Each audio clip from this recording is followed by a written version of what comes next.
If there's one thing that never fails to make people's eyes light up, it's good old-fashioned giant robot brawls. We grew up cheering for the Megazords and Power Rangers, watching the iconic transformations in Transformers, and witnessing large-scale destruction in Pacific Rim. Twisted metal and exploding monsters, it's practically a universal language. But there's one series that took all those tropes, looked them dead in the eye, and gleefully threw logic out the window. Forget physics, forget tactical reasoning. This is a story fueled by sheer testosterone, where a tiny drill doesn't just dig through dirt, it pierces the heavens and dares to defy the gods themselves. What begins with a timid boy living underground escalates to such absurd levels that by the end, they're literally throwing galaxies like weapons. It's over the top, it's loud, and it features one of the most exhilarating journeys in anime history. So today, let's dive back into the madness of Tengen Toppa Gurren Lagann, the anime that proves willpower is the only rule that matters. We meet Simon, a 14-year-old kid who spends his life digging dead-end holes, which pretty much sums up his romantic and social life. During this subterranean slave labor, he finds a small drill that glows when he touches it, proving he has magical hands for phallic tools. After being duly humiliated by local girls who see his irrelevance, he bumps into Kamina, a shirtless delinquent who forces him to participate in a suicidal escape attempt while riding extremely ugly mole pigs. The village chief crashes the party, throws Kamina in jail, and tells Simon to go back to his hole, literally. But digging deep, Simon finds a giant robotic face, nicknamed Lagann.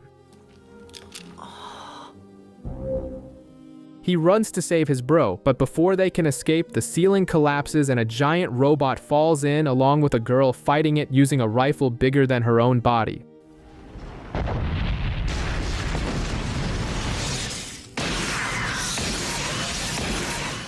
Kamina, with the intelligence of a doorknob and the self-esteem of a god, tries to fight the mecha with his bare hands, but Simon drags everyone inside the robotic face he found, begging not to be crushed. Upon inserting his small drill into the ignition orifice, the robot awakens with the power of a manly scream. While Kamina spits out catchphrases about the heavens forgiving, Simon uses Lagann to penetrate the enemy robot until everything explodes, crashing through the ceiling toward the surface. Physics decides to take a day off, and they fall into the desert. In a classic Lucky Virgin move, Simon lands face first into Yoko's pair of soft shock absorbers. She smiles, probably out of pity, but her expression shifts to pure panic when she realizes two new giant robots are after them, ready to turn the trio into pate. Oh great, out of the frying pan into the fire. Facing two giant robots, Simon does what he does best and runs away with Lagann, while Kamina tries to fight on foot, proving that the line between bravery and stupidity is non-existent for someone with the IQ of a brick. Lagann's battery dies in the middle of nowhere, but fortunately, the rest of Yoko's supporting cast shows up gunning everything down, forcing the hairy enemy to gather his dignity and retreat. That night, Kamina is approached by Liron, a flamboyant mechanic who seems very interested in the large, hard, metallic tool they brought along. The group needs to carry the remains of the downed enemy, but Simon's little drill is limp, sad, and lifeless. However, Yoko just needs to get close in that tactical outfit made of minimal fabric for the kid to get excited enough. His drill reacts instantly, getting hard, shiny, and growing in size, allowing the robot to work again on the force of repressed puberty.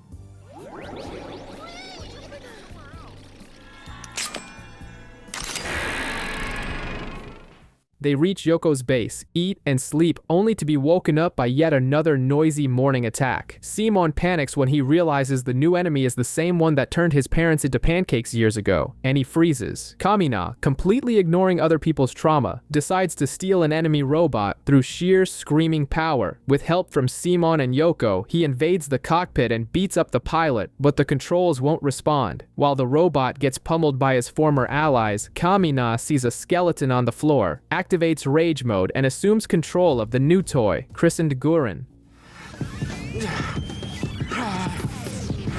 Just who the hell do you think I am? To finish it off, he hurls Simon and Lagann like a bowling ball to penetrate and explode the remaining enemies. Only after the victory, while trying to bury the skeleton that helped him awaken the mecha, does Kamina recognize the unmistakable family jewels and realize his dad didn't go out for cigarettes. He died miserably in a random ditch in the middle of the desert. Reality hits hard and the tough guy breaks down in tears. Yoko takes the duo of useless idiots hunting, swearing that enemies respect labor laws and don't attack after hours. Kamina grabs the thick barrel of Yoko's gun and penetrates a flying creature only to be ambushed by Viral, a Beastman wannabe samurai who likes cleavers. Kamina is about to turn into barbecue, but he plays dirty and sticks an arrow in the blonde's face. Simon arrives via Uber Mecha to save his bro, but Viral pulls out his own robot and almost deletes the two of them from existence until the sun sets, and he clocks out to go home and rest. The next day, Viral comes back for round 2 and beats everyone up like they're ragdolls. Simon freezes with fear, probably soiling his pants, but Yoko convinces the kid to do something useful besides trembling. They try to combine, but the first attempt is a total turnoff and fails miserably, creating nothing but smoke and secondhand embarrassment. Insisting on mechanical bromance, Kamina forces the connection to the hilt, and Lagann penetrates Gurren, forming the glorious Gurren Lagann. From here on, the name of this mecha is Gurren Lagann! With the power of robotic virility, they beat the crap out of Viral until he runs away crying. Deciding to cause more chaos, the group packs their bags, Kamina steals his dead dad's cape for style points, and they set off to find the villain's base. The Team Gurren stops to train, which in Kamina's bird brain means throwing giant rocks at Simon's head until he becomes a man or dies trying. A group of unemployed loafers, the black siblings, sees the scene, thinks it's domestic violence between machines, and attacks Kamina, only to realize he's just an idiot human and not a killer robot. After clarifying that everyone is equally dumb, hunger strikes, and the girls bring a suspicious furry critter for dinner. Just as they are about to stick a fork in it, the creature reveals itself to be an 16 beastmen that merge into a hideous giant robot. There they are! Let's go get them!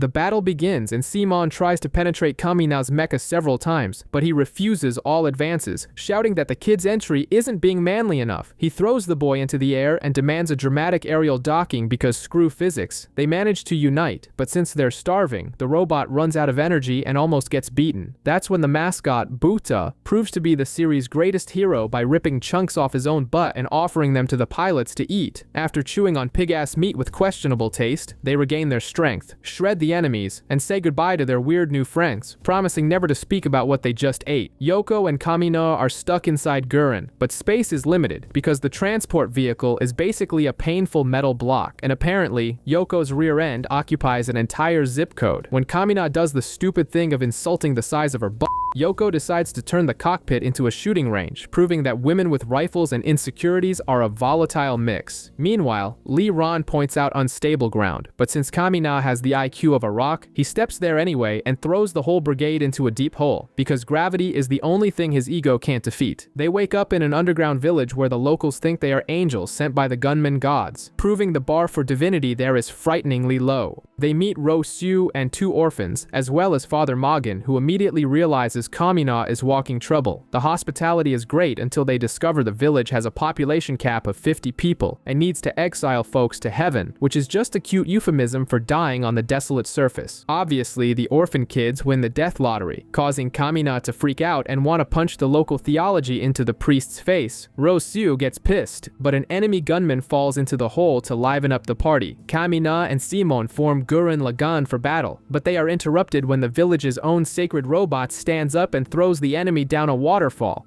Down there! What are you standing around for? You're in the way! Ah!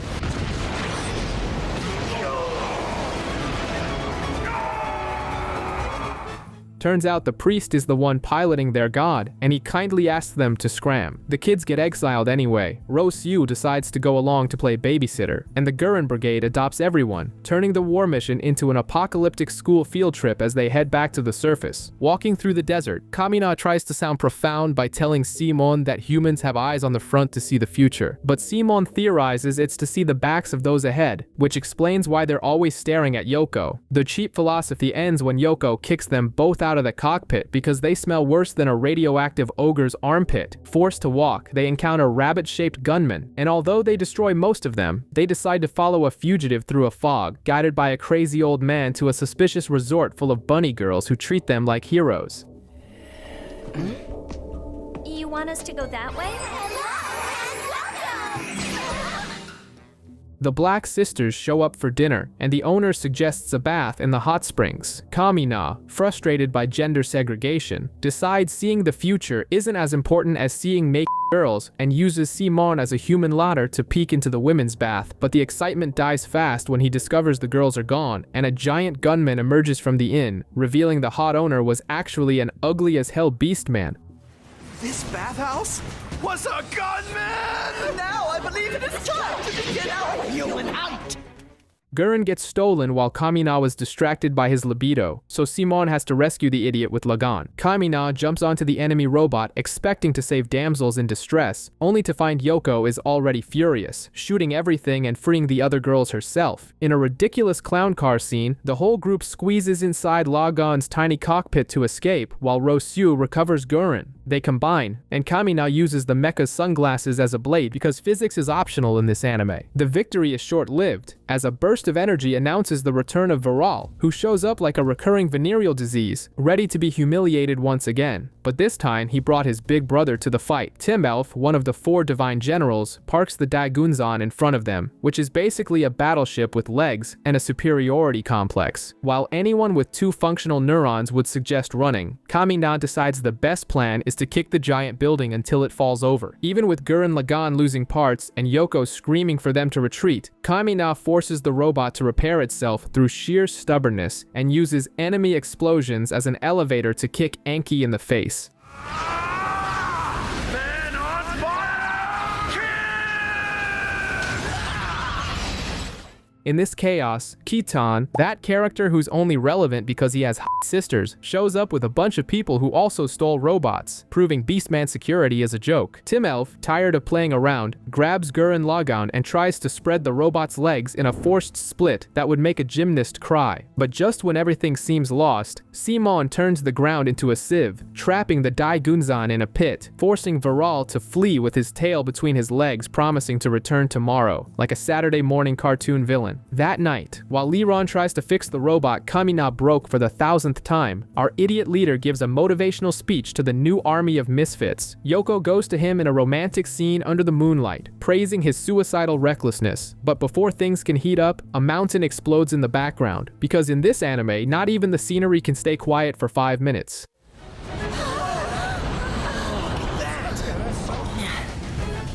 Yeah, I guess you're right. The pre-battle night begins with Simon lying in Lagann, prepared to confess his love to Yoko. But before he can get the sentence out, Yoko starts talking about how Kamina is intense like a volcano and offers some soup to ensure he has the energy to use his big sword tomorrow. Simon burns his tongue and his dignity at the same time. Meanwhile, Kamina is on a cliff eating meat when Yoko shows up to offer more soup. He asked her to cover his back, but she decides to cover his mouth with hers. Simon, the accidental voyeur, watches everything in 4K. Sees his sworn brother getting the girl he wanted and runs to the cockpit to cry in the fetal position.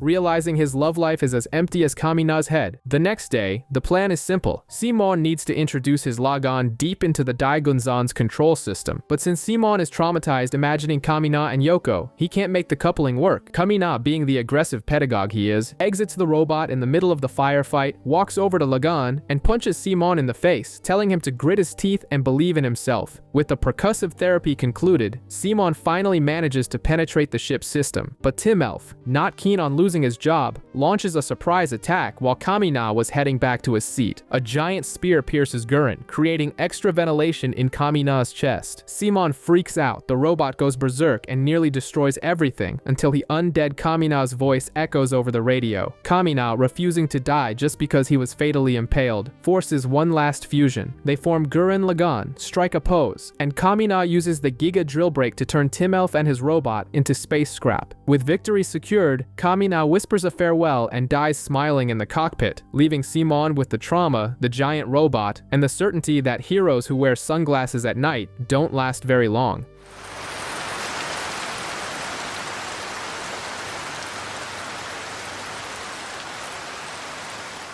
Tim Elf's death has the Spiral King sweating bullets, prompting Adine the Elegant to declare she will personally kick Team Dai Gurren's ass. Meanwhile, the Great Gurren Brigade managed to take the enemy fortress, but the mood is still funereal because everyone is crying over Kamina's death. Rosyu tries to play pilot while the Dai Gurren suffers a mechanical asthma attack, and Kitan, being the diplomatic genius he is, decides to blame Simon for his brother's death. The protagonist snaps, attacks Rosyu, and apologizes immediately after, proving mental stability is an urban legend around here. Elsewhere, Yoko hides her depression while talking to Dayaka, but soon Lagann detaches from Gurren and plummets into a ravine like space junk. Simon tries to turn the key, but the robot suffers from mechanical erectile dysfunction and won't get up. That's when he sees a gunman throw a coffin away, and upon opening the surprise package, he finds a human girl named Nia instead of a corpse.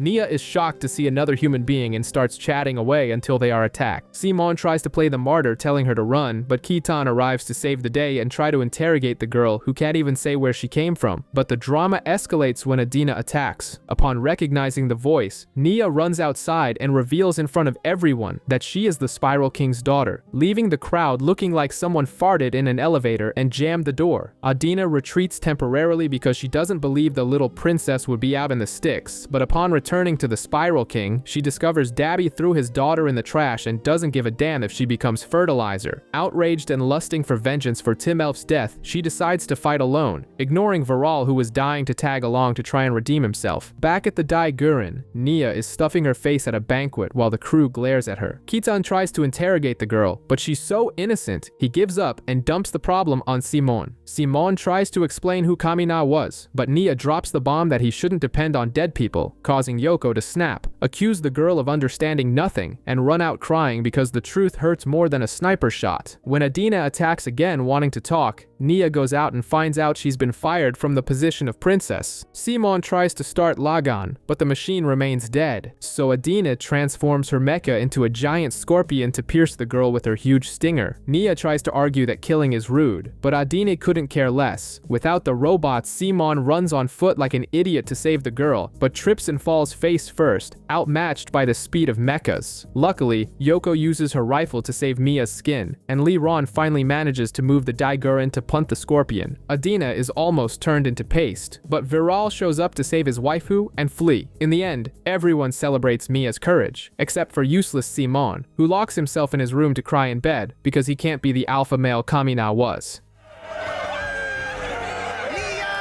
I can't do it.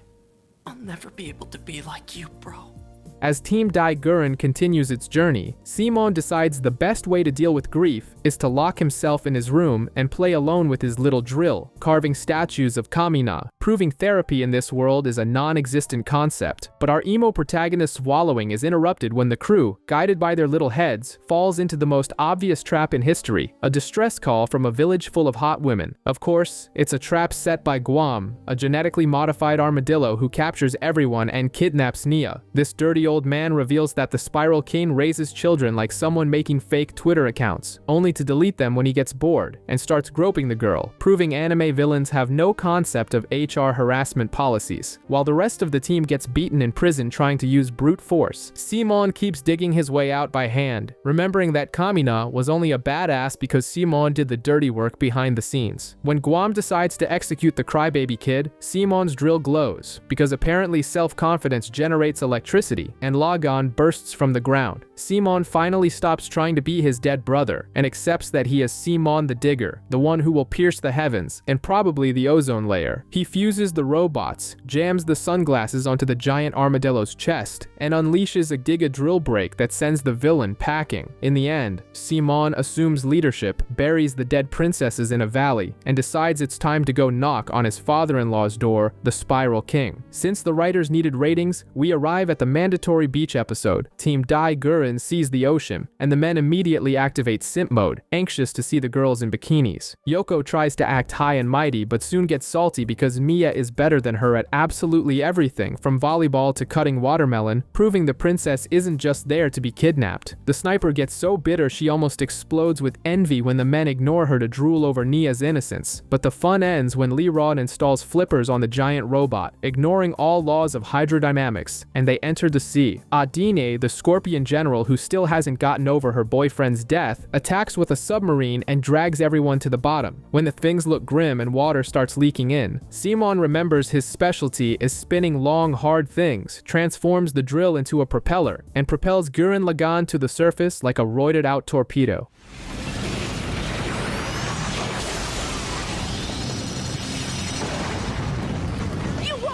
Adina, desperate and a sore loser, takes Nia hostage and threatens to kill the girl. Yoko, seeing the perfect opportunity to eliminate the competition or save her friend, readies her rifle. She fires, misses Nia's head by millimeters, gives the girl a haircut with the bullet, and hits the enemy robot.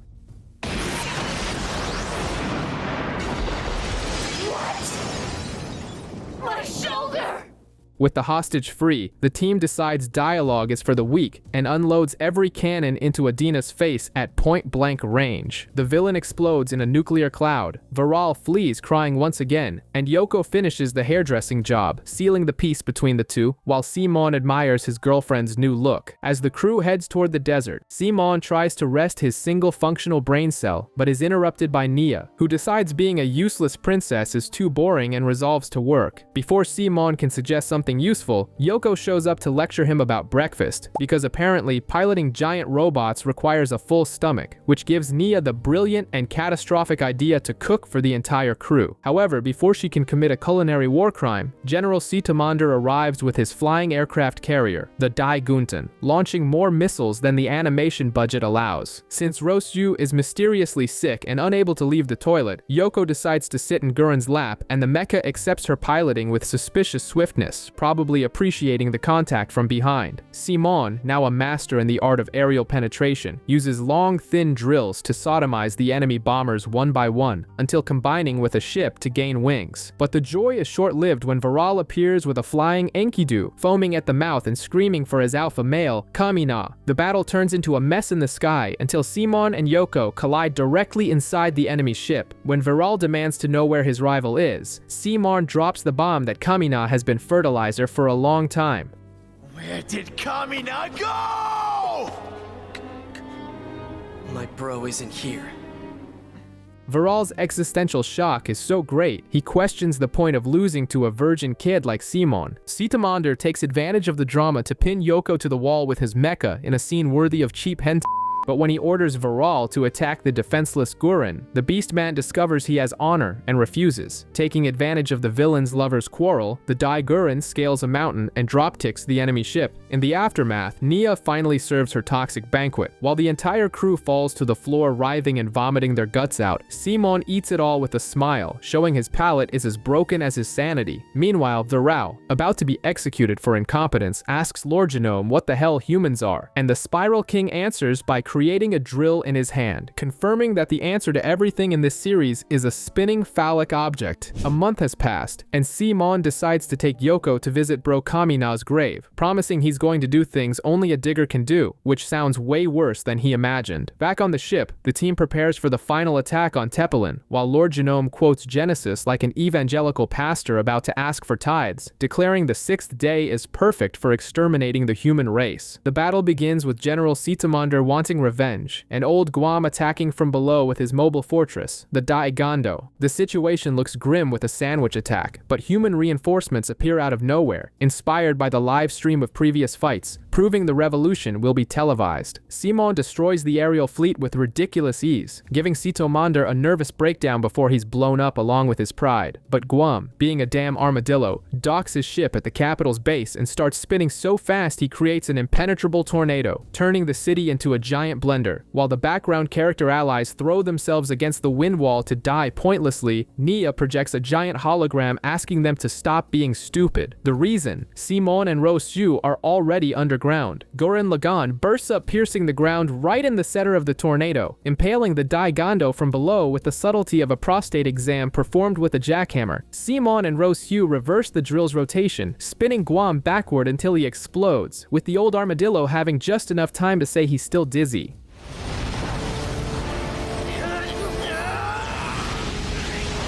Stop! Stop it! But when the dust settles and the crew thinks they've won, the capital Teppelin starts peeling like an old snake. The towers fall, revealing that the entire city isn't a city, but a gigantic, ugly-as-hell face waiting to crush them all. The architectural nightmare has just woken up. Teppelin reveals its true form, transforming into a gunman of such absurd proportions it would make anyone question the creator's ego size. Facing this monstrosity called Dekabutsu, the Dai Gurren crew decides the best strategy is to use their own ship as a giant suppository, hurling Gurren Lagann straight into the enemy's mug. While the ship is wrecked and the crew ejects what's left of their dignity, Simon and Nia invade the royal tower. Inside, Viral appears again, begging for attention with his four-armed robot, only to be humiliated in 2 seconds. The protagonist breaks his swords and his face so fast that Lord Genome basically tells Viral to become a bard and tell stories, since at fighting, he's a complete failure. Nia tries to have a family therapy moment with her dad, but Lord Genome reveals he locked humanity in the basement to protect it and decides the best form of fatherly love is trying to kill his own daughter with a drill in the floor. Lord Genome enters Lagann, a black, agile, and brutally stronger mecha, which starts thrashing Gurren Lagann like it owes him money. You are not the only one to possess the power of the spiral. Behold my Lagann. Rosu, being the useless coward he was born to be, panics and gives up on life, but Simon decides to ignore logic and keep getting beaten with style. When the cockpit is pierced, Simon ejects Lagann for a suicidal mano a mano. The Spiral King turns his mecha into a giant drill, but the protagonist's willpower, combined with the power of the script, allows him to pierce the villain's defense.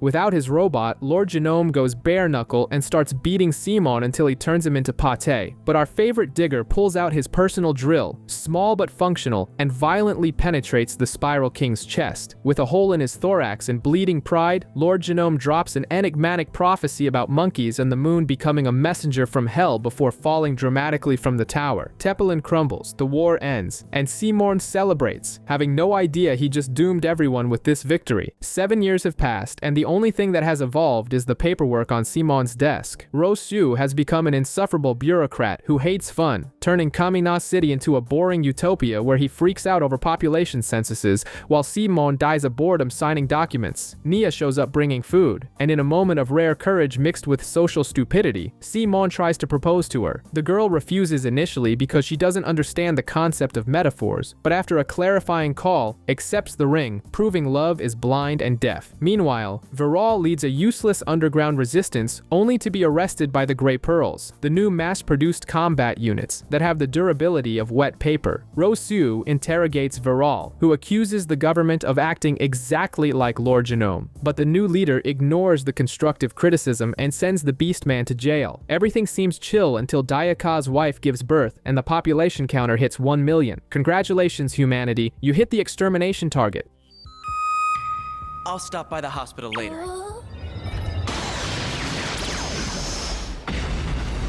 I'm sorry, Nia. I'll call you back later. Hello? Simon! The sky splits open and faceless robots begin attacking the city. The Grey Pearls, piloted by Ginny and Dari, try to fight but discover their weapons are as effective as spitting into a fire. Seeing the generalized incompetence, Simon tells Rosu's orders to go to hell, activates the old Gurren Lagann, and jams a giga drill into the enemy's neck. The problem is Simon is as subtle as a nuclear explosion. By destroying the enemy, he turns the robot into shrapnel that bombards the very city he swore to protect. Rosu gets furious at the collapse collateral damage, calling Simon reckless, which is a compliment considering his track record. Suddenly, Nia's image appears on all the screens, but without the cute smile. She declares with a robotic voice that humanity has reached Spiral Threat Level 2 and announces the start of the human extermination system, proving Simon's marriage ended before the honeymoon even began. While Princess Nia finishes her live tutorial on how the humanity eradication system works, Rossiu panics and decides to wake up Lord Genome, who is now nothing more than a pickled head in a digital glass jar. Simon, being the supreme simp that he is, completely ignores the fact that the world is ending and runs off to find his girlfriend, trampling everyone's orders until the annoying kids Gimme and Dari try to block his path with moral lessons about public responsibility. Simon finally finds Nia in a waterway, but she's in a gloomy goth vibe, saying they are incompatible and that his drill is basically the symbol of the universe's destruction. Meanwhile, Lord Genome's talking head explains to Rossiu that spiral energy is like steroids for the cosmos, and the anti-spirals are basically the universe's HOA, trying to prevent tenants from destroying the building. The icing on the cake is that the moon will fall on Earth in 3 weeks, turning the planet into a giant pancake full of spiraled monkeys. Rossiu tries to hide this information like a politician in an election year, but Nia leaks the naked truth to the whole world in HD transmission, declares she's going to become a full anti-spiral, and vanishes into a portal after getting covered in suspicious black goo. I have become an anti-spiral and I can never again be made human.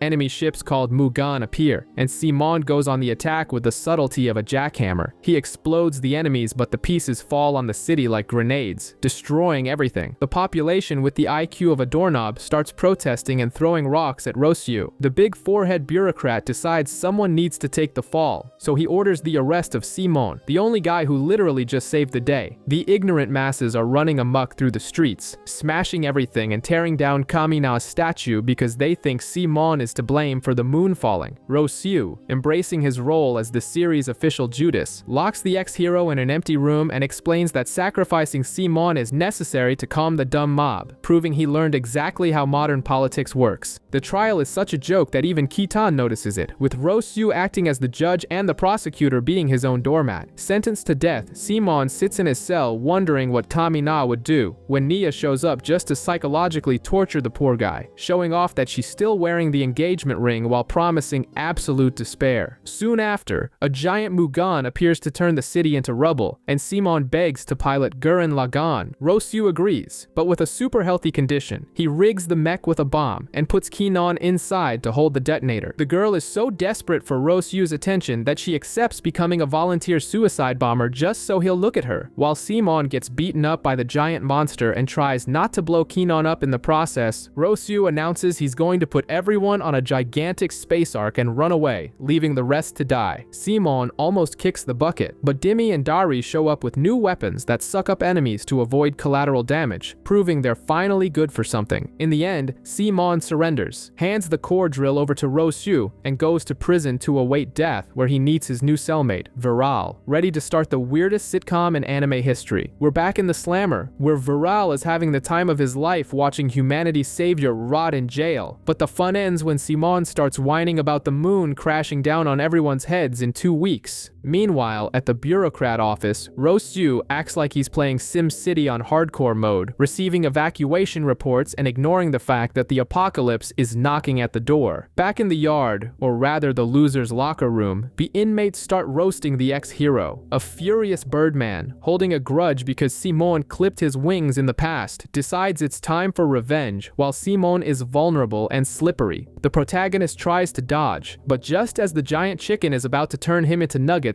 Viral intervenes with a kick to the face, proving that only he has the right to humiliate his rival. Viral questions if Simon has turned into a useless naked ape without his giant robot, and the fight turns into a duel of honor in the middle of the bathroom. The bird tries to jump in again and stabs Viral's hand, only to find out the hard way that the Beastman now has an infinite health cheat code courtesy of daddy-in-law Lord Genome. Before blood paints the walls, the guards arrive to break up the violent slumber party. Outside, Rossiu reveals his brilliant plan to Kitan: fill a space ark with animals and let the rest of humanity get barbecued on the surface. Kitan, being being the only one with functioning neurons, thinks this is a crap idea and suggests blowing up the moon. But Rosyu is too busy playing God to listen. Chaos reigns when geometric robots attack the city, and Kitan decides he's had enough of politics, steals Rosyu's core drill, and flies off to give Simon his balls back. In the end, Nia appears in the prison via hologram to do some psychological bullying, saying despair is inevitable, until a sniper shot interrupts the corrupted waifu's monologue. The teacher has arrived. You little... Nia.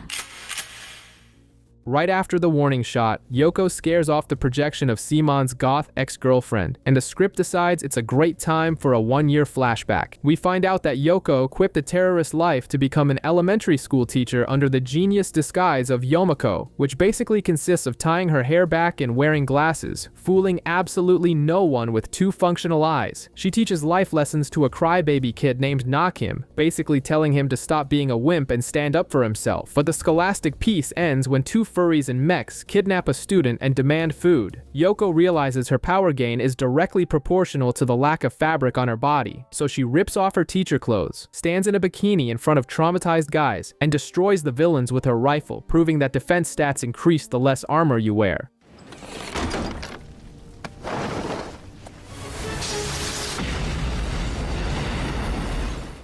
Back in the present, with the useless flashback over, Kitan arrives in the nick of time to return the core drill, the ignition key for the robot Simon needs so badly to stop being dead weight. In an unexpected bromance moment, Simon invites his immortal ex-enemy to be his co-pilot, since the passenger seat had been empty since Kamina went to the great beyond. The furry accepts, they shout the deceased's catchphrase to guarantee the hype, and the whole squad blasts off into space to save humanity from Rosyu's incompetence. You ready to do it? Oh, that might be entertaining. Just who the hell do you think I am?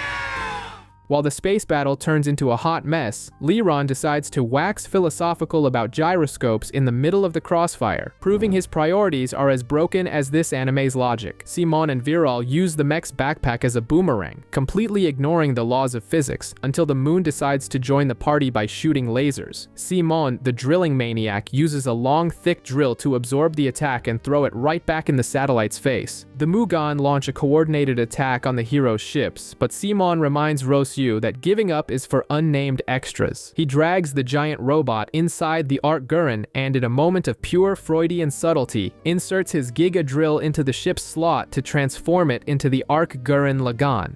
Giga drill! Spin on! Gurren Lagann!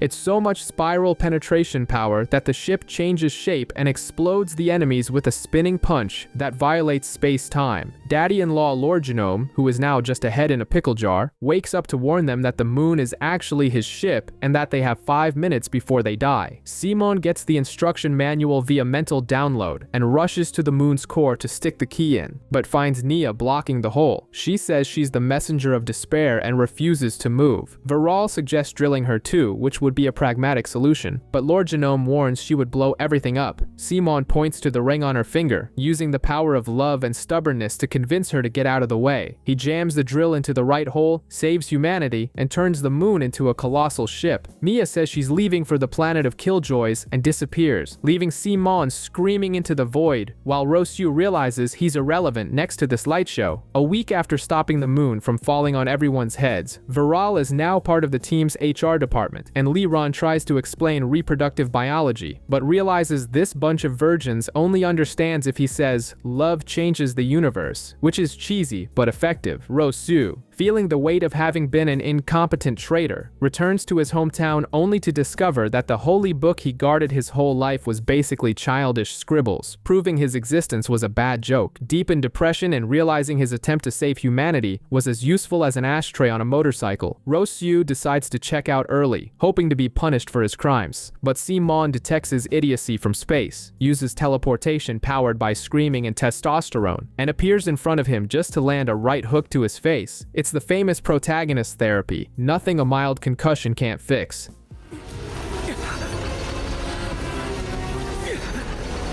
See ya grit those teeth! Simon extends his hand, says he needs him, and Ki-non takes the opportunity to jump into Rosyu's lap. He complains about the weight, but he's actually loving feeling her sitting there. Testing the material's durability, with the emo drama resolved, the group decides the best defense is invading the enemy's home turf. They use dimensional anchors to pull the real moon. Simon puts on his new stellar pimp outfit and renames the ship the Super Galaxy Die Gurren, because overcompensating with size is fundamental. He gives a motivational speech to the extras. They plant the team flag on the ceiling of the universe and set off for the final battle, leaving Rosyu behind to watch the house, since it's the only thing he can't screw up. Let's go. This is it. Our final battle.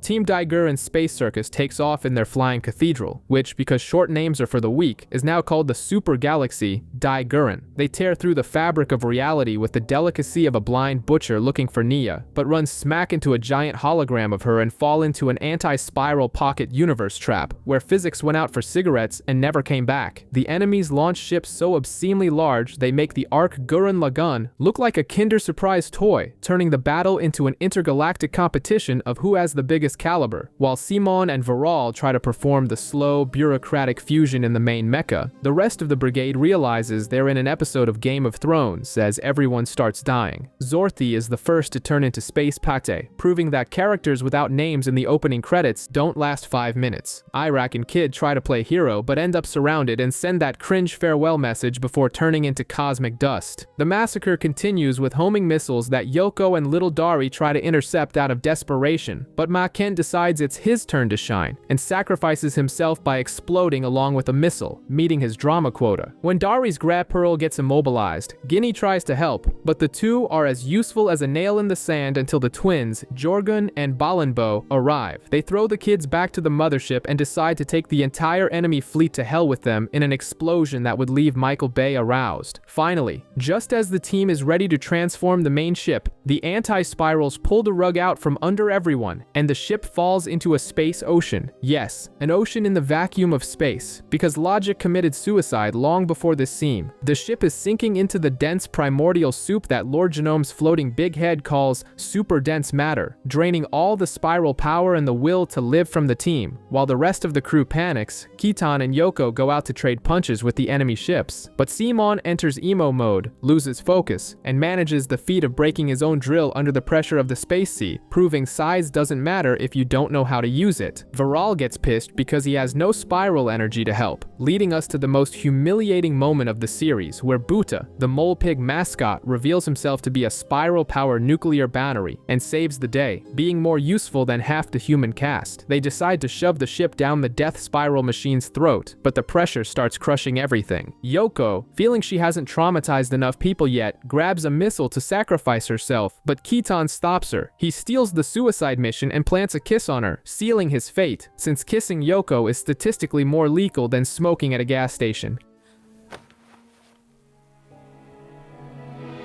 Sorry, just thinking of myself like always. Kitan flies out, shouts catchphrases, but his ship explodes. The team cries, but he comes back from the dead out of pure stubbornness, uses a broken drill from Gurren Lagann, and awakens the King Kitan Giga drill break. He pierces the machine's core, explodes in a supernova of manliness, and drops the iconic line, "So this is spiral power? Not bad," before disintegrating. So this is the power of the spiral. Not bad at all.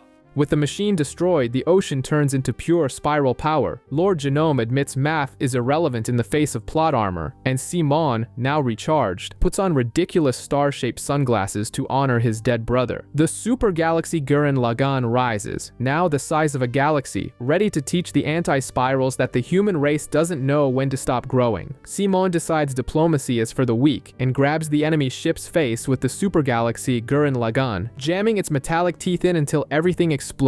But the anti-spirals, tired of losing 1v1, start throwing entire planets and probability missiles, basically using aimbot cheats in real life. Lord Genome's severed head, now serving as a pocket Wikipedia, explains they are altering the defense probability to 0, which is technically a lame excuse for someone who doesn't know how to play. The villain then drops the nonsense that spiral energy will cause the spiral nemesis and create a black hole that will swallow the universe, meaning he wants to kill everyone to save everyone. everyone, the logic of a misunderstood genius. Before Simon can tell him to shut up, the entire team is thrown into the multiverse labyrinth, trapping everyone in pathetic alternate realities. Simon goes back to being a garden armadillo digging holes, Yoko becomes a generic bounty hunter, and Viral dreams he has a family. The cruelest joke in the universe since he lacks the necessary balls for reproduction. At the bottom of the depression pit, Simon finds the real Kamina inside his head, or at least the most motivational hallucination in history. Imaginary Kamina reminds Simon that his drill isn't just for piercing dirt, but also the heavens and any sucker standing in his way. Simon recovers his testosterone, punches his weak version, and summons his magic drill. He tears through the fabric of reality, sucks the entire multiverse into the robot, and flies toward Nia. Meanwhile, she's being tortured by the villain who's sticking his fingers into her head, but her ring starts to glow. Simon appears out of nowhere, proving that neither laws of physics nor depression nor complex scripts can stop a hormonal teenager with a giant robot.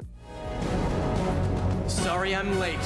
Nia. The logical solution to face a cosmic god is obvious. Get in a robot, which gets inside a bigger robot, which gets inside a colossal robot, until they form the Tengen Toppa Gurren Lagann, an abomination larger than galaxies that uses celestial bodies as stepping stones. A universal-scale bar fight ensues, where the villain and the heroes throw galaxies at each other like styrofoam shurikens. When things get tight and the villain prepares the Infinity Big Bang Storm to reset the server, Lord Genome finally decides to pay his overdue child support and sacrifices himself, turning all his energy into a giant drill, proving that even toxic fathers-in-law are good for something if you squeeze them hard enough. The Zen gun. Overload! Just what I was waiting for!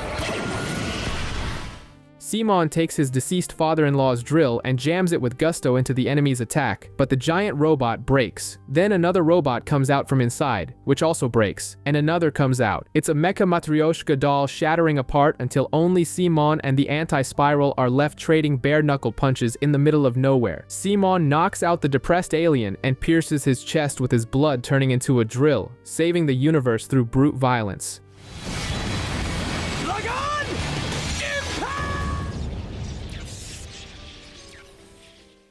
Back on Earth, the fastest and saddest wedding in history takes place. Simon kisses Mia only to watch her turn into pixels and disappear because her file got corrupted with the central server's death. Without a wife and without a robot, Simon does the only sensible thing, hands the leadership role to Nerd Rosu and becomes a wandering hobo. 20 years later, the former savior of the universe shows up teaching a kid how to drill a coconut, proving you can be the most powerful being in existence and still end up single and unemployed, staring at the stars.